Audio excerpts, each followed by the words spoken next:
Good morning, ladies and gentlemen. Here we are. It is it's foggy this morning is what it is, like really foggy, but beautiful outside nonetheless. I love fall because of days like this. These are like the days that I live for when it comes to bass fishing, just because I really do love weather like this. I mean, it just makes me happy. It makes me feel like I'm gonna go catch a fish, and I really feel like I'm gonna go catch a fish today. And that's what we're gonna go try to do, is go catch a fish. We're getting loaded up right now, grabbing the cameras, loading up the boat.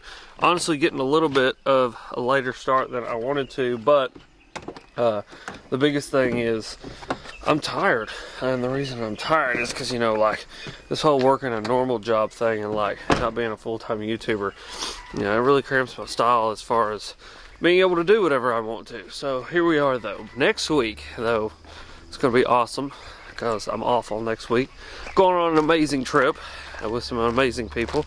Hopefully gonna go catch a whole bunch of big fish and just have a good time making some memories and some amazing content. But we're here today, here in East Tennessee, on this beautiful foggy morning that I feel like a chainsaw killer could come around any corner. I mean, it is spooky season, so there's no telling. But we're gonna get the boat loaded up. We're gonna go pick up Dad. I'm gonna drink us one of these here Monster Energy drinks, and we're gonna see what we can get done today. But goal one right now is let's get the boat loaded up.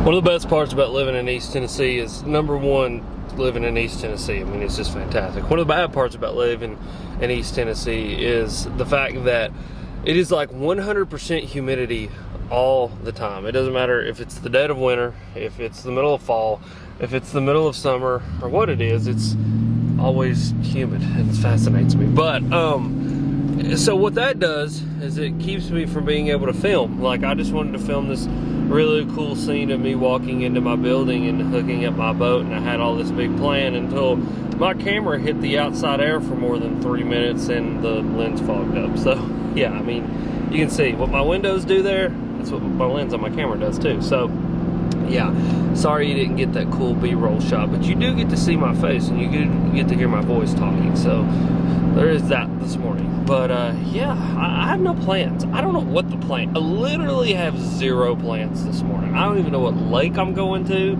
I just know that me and Dad's going fishing, and I'm gonna go grab us a biscuit and then go pick him up, and we are gonna figure that crap out because yeah, I just know this much. I don't want to drive too far, just because gas is freaking $3.50 a gallon, which is stupid.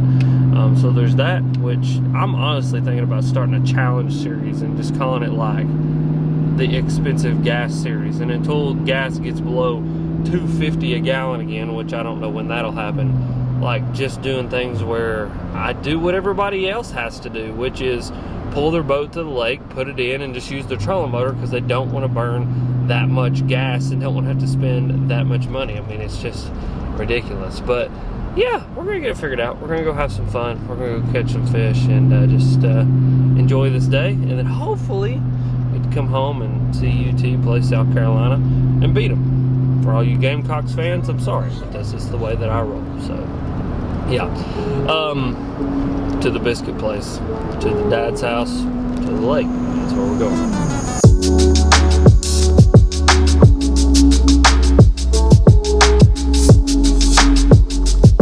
We have been in the car now for well over an hour on a trip that shouldn't take more than like 35-40 minutes because we're sitting in traffic on the interstate and I have no idea what's going on. It's been like a rolling roadblock that's turned into us just sitting here, and literally the exit to get off is like right there, like 150 yards away, and I can't get to it because this man with his shoot house is in his turn signal on, which makes me think I need to get over in the left-hand lane, but I'm not even going to attempt that right now because there's a Honda van sitting here that the guy driving it kind of scares me. So yeah, we're getting there eventually.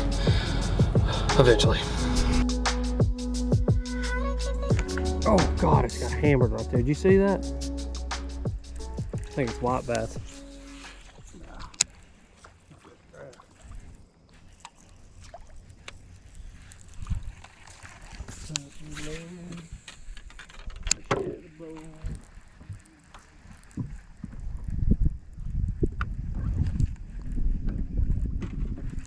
There he is. That's a good one. I watched him eat it. Is it? Yep. Need a net? No. Not a boy. That was awesome. It was freaking, what a freaking awesome bite, man. That's a chunk of Reno right there. Dude, that was freaking wicked. Look at that. Dude, I watched him. He come out of that grass and I mean... Torched it. Yeah. That's what it's supposed to be. Fun, man. Look at there, guys. We're going to divulge... On the bottom of that bass. Huh. We're going to divulge all the secrets about the JDM bladed jigs very soon. Don't worry. That's awesome. Down that grass. Yep. Brand new one at the house. You know what I mean?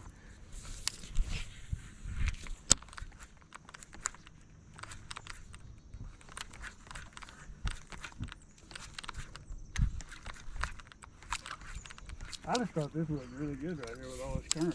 Mm-hmm. Jerk bait. Yep. There we go. Got him? Yep. Jerk bait. Oh, he came off. 3. 1 in the boat and missed 2. Well, like I said, 1 in the boat, broke one off, and then had one hooked on a jerkbait. So it's like just a folly fishing kind of day. I mean, 1 on a bladed jig, 1 on a frog, and 1 on a jerkbait. You can't really ask for much more, other than getting the other 2 that I lost in the boat. So yeah, we're having a good morning so far. We're gonna make a little move though, see if we can do something a little more productive than what we're doing here, because this is kind of like bites here, there, and in between. We want to get on something a little more consistent. So I had one swim up to the boat and stick his head out of the water and say, "You suck." it happened. Happened. I was there when it happened. He swam right up and said, "You suck, old man." Put an old man on there too. But yeah, so pitter patter, boys. Let's get at her. Oh yeah, tried to. Hey, check this out. Oh yeah. Rosie. No, it's a Berkeley. For its size. Got him. Oh, dude, he just came off. That's hilarious. There he is. Good? No, but they're stacked up right here. Get out of the trolling motor. He ain't giant. Spot. No, it's just a little large, man.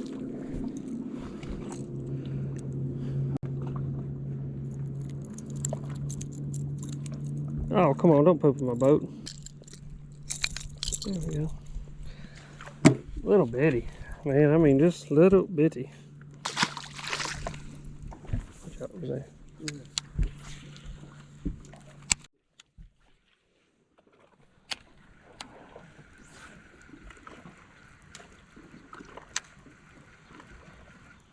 There he is. It's hilarious.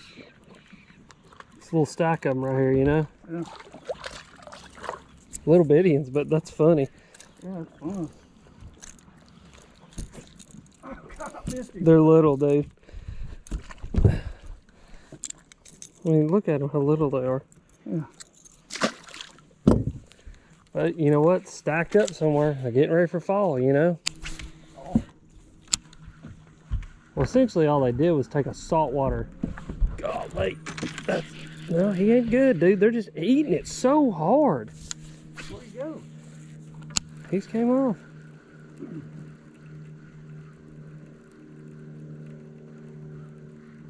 My God, there he is. Golly, they're hitting it hard.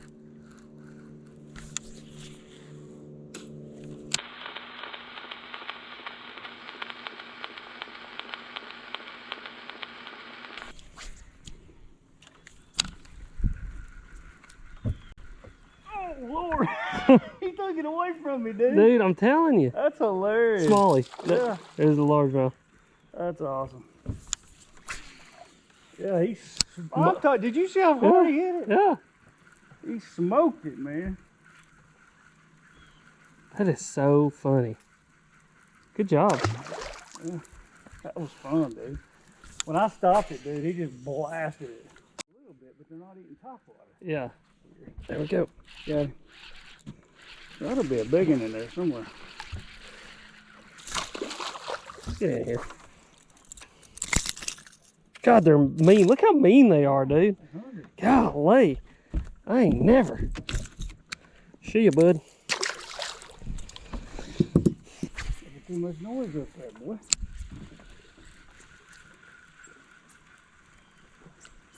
Hit him. That's a better one. There you go. There you go. There you go. Get him in here. That ain't nothing funner than that. You know what? Oh, I got one too. Double up. Oh, God, that's fun, dude. Oh, you got a chunky one. Yeah, he's chunky. Yeah. He poop on you? Oh, this dude's done it in now. Look at him. He's got his mouth pinned shut. Uh-oh. There we go. There we go. Here. Hey, good job. Yeah. Little shad eater, man. Look at this, dude. Nice. Look at him. I mean, got pooped all over. That's some doo-doo. That was fun. What is this? Look here. Got him? Oh, God. I think the jerkbait's the thing. Keep him hooked. Keep him hooked. Good. Yeah, it is.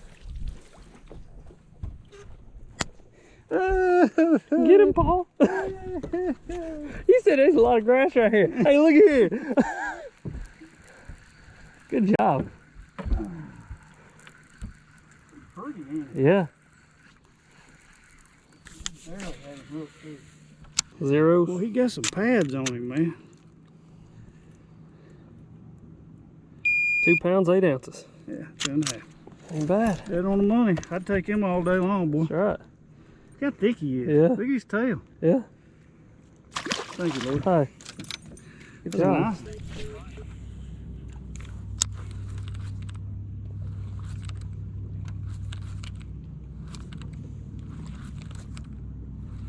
There he is. Oh my God, Dad. Good one? Yeah. Net. Net, or I've got him hooked completely sideways. I can't tell. I just got him hooked sideways. You're good. Yep. There, he just came off. Pull a cartwheel in, huh? Yeah.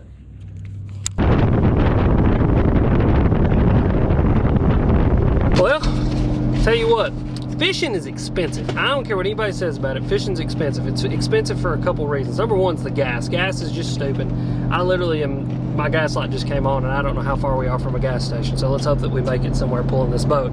But number two, my power pole pump went out today. So yeah, I got my power pole tied up on the back of my boat with the power pole pump out. But awesome thing about that is the power pole's like got a really good warranty. And so they'll probably replace it for me. No, they will replace it for me. So we're gonna get that fixed, but we caught them decently. I mean, we didn't hammer any giants, but I mean, we caught some fish. Dad ended up getting a hold of one about 2.5 pounds, so fun stuff, fun stuff. But we're heading back to the house. We're gonna get everything together and get packed up because I've not told you guys this yet, but I'm going to Oklahoma to fish with some guy out there. I'm sure you guys have never heard of him. And so we're gonna go out there and hang out with that guy and catch some fish, and then I'm gonna go fishing with another guy while I'm out there too that you guys have definitely never heard of. And we're gonna go catch some fish and have a good time. But we gotta get to the house. I'll break down what I was throwing it on today, kind of give you guys a look into that, see if we can get this power pole to go back up and like actually stay back up. And then gotta get packed up, mow the yard, do all those kinds of like, you know, real life things that all the other YouTubers just don't show, because you know, mowing the yard is just not a very what a glorious thing? Glamorous. Glamorous thing. There you go. So, yeah, we'll see you guys when we get back to the house.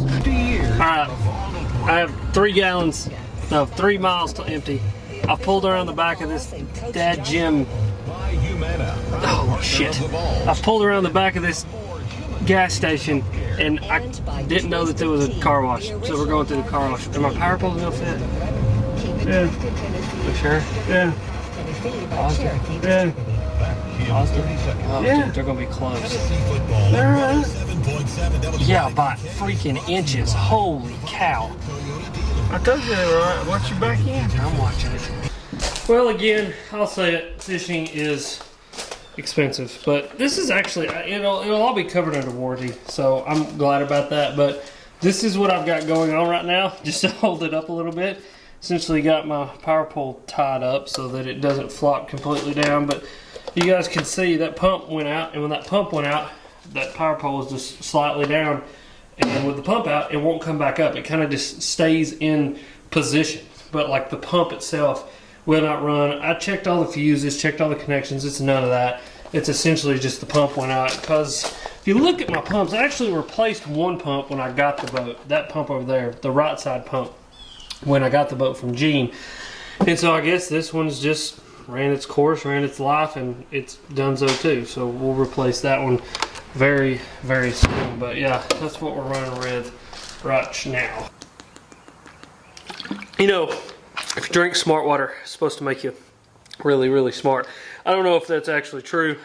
This video is not endorsed by smart water, but I feel like maybe it makes you smart. It's got antioxidants in it, which I'm not really even sure what those do for you, but good water.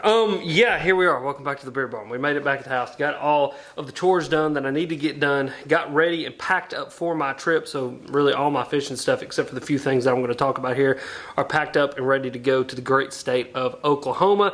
So this is my last day in Tennessee before going to Oklahoma for about a week. Going to spend a week in Oklahoma fishing with some of the coolest dudes that I have now got the pleasure of knowing, and gonna just make some amazing content for you guys that I cannot wait for you to see. Not only will you see it on my channel, but you'll see it on their channels as well, and even maybe a little while down the road see it on a television show coming up. So it's gonna be a good time. It's gonna be a fun time, and I am jacked up about it. I'm jacked up to share it with you guys. But what we're ending this video on today is what I caught them on and kind of what was going on in today's video. So what did I catch them on? First fish in the morning came on this little number right here. This is the Jackal Break Blade. Now the Jackal Break Blade is a JDM exclusive bladed jig in the Jackal Baits lineup. I import these things through a guy in Singapore, and this little bladed jig is one of 3 very specific bladed jigs that I import from Japan and that I throw and that I've been keeping secret for a long, long time. And I think now it is time to start revealing some of these bladed jigs, and kind of my plan is to reveal the bladed jigs to you in a video that I've got coming up, where I essentially break down the JDM bladed jigs that I have in my box and the JDM bladed jigs that I use. So if that's a video that you want to see, please hit the like button for me. Go down and leave a comment and say, Alex, I want to see that video, and I will bring it to you guys. But like I said, Jackal Break Blade, Wakasaki shad, pairing it up with that Big Bite Baits Kamikaze Swim On, and just love this little bladed jig. It's a very different kind of feel than, say, your jackhammer or your traditional chatterbait. The connection point on this bladed jig is a little bit more elongated, and it really makes this thing hit super duper hard, and it also helps to keep it a little bit higher in the water column. It makes it dart around a whole bunch, and so this thing is great around grass, and that's what I caught my first fish on this morning, was just a big grass patch. And what I like to do is just keep it high in the column, almost treat it like a subsurface, you know, buzzbait. Keep it real fast, real high in the column, move it around those grass edges, really use my rod tip to move that thing, make it go in different directions, make it really dart off and kind of come back to center. And it's just a different kind of bladed jig, and it's kind of made for that specific purpose, and that's what I use it for. And so really love this thing. But that's what I caught the first fish of the morning on. I've been catching a lot of fish on these jigs, and honestly just don't ever put them in videos because I was kind of trying to keep them a little bit secret. But now I think it is time to start letting some of these bad boys out. So that was where the first fish of the morning came on. The next few fish that we caught, essentially what happened was we kind of left the grass bite because the grass bite just wasn't working super well. Got one on the bladed jig. Actually broke one off on a frog. Don't know how that even happened. My line broke somewhere in between the frog and the rod. It was just crazy sounding. It sounded like a 22 going off. And so ended up not getting that fish in the boat. Then hooked one on the jerk bait that it ended up coming off right at the boat because it got me in the grass. And so then me and Dad kind of figured, you know, with the sun starting to get out just a little bit, and before the sun really got out a whole lot, we wanted to go hit some main lake stuff, some kind of main lake riprap, some points, the back sides of points, the first thirds of pockets, stuff like that, and look for some schooling fish. And we ended up finding a school of fish on a dock. Now they weren't giant. You know, that one that Dad caught ended up going to like 2.5 pounds or something like that. But it's just a perfect example of fall fishing. That's why I keep posting these types of videos for you guys, is because I want you to see that when you find one make multiple casts in that area, really break down that area really, really well, because if there's one there, there's bound to be more than one, and if you fish it long enough, you're bound to run into the big ones. But when we got on those fish, I was catching them on the Berkeley Fritz side. This is the smaller size of it. This one is in cream pie. I threw cream pie and sexy back, I think is what it's called. It's like their version of sexy shad. Threw these two colors and put a bunch of fish in the boat. And really that little bit smaller size, a little bit smaller profile does a perfect job of mimicking those little bitty shad that are swimming around right now, what a lot of our fish are schooling on, what a lot of our fish are eating. And so just that little bitty size, that little square bill in that thing helped it to dive shallow, do a good job of mimicking those bait fish, and put a bunch of fish in the boat. And then me and Dad both ended up catching them on the Berkeley, brand new Berkeley Stunner. He was fishing the 110 normal, I was fishing the 110 plus one, and both of us were throwing this chrome shad color. I'm honestly not even sure what this thing is called. It's just kind of like a chrome shad, and caught some fish doing that as well. And it's really just kind of a perfect example of fall fishing. You know, a bunch of fish using the grass, a bunch of fish on main lake stuff, on riprap, using the first thirds of the pocket, schooling on different kinds of structure and cover, and grouping up and eating shad. I mean, that is fall fishing in a nutshell. I don't care who you are or where you're from. And so it was just a really fun day of fishing. Great way to kind of cap off this week, cap off my trip over to Oklahoma, and I am very excited about that. So yeah, that's what we're doing for the next couple of days here. We're going to be filming in Oklahoma. That's what the next couple of videos are going to be about. Obviously, if I have some time while I'm in Oklahoma, I'll talk about my bladed jig. So if you want to see that video again, please leave a like and a comment down below so that I know that you want to see it. And as always, guys, thank you for watching. Questions or comments, you know where to go leave them. Also, go down to the description. I'll have everything linked that I used. If I can find these on sale somewhere, I'll link those as well. But go check all that stuff out. Use those links. It helps me out on the back end. Those are Tackle Warehouse affiliate links. But as always, you guys are sweet, and thank you for watching.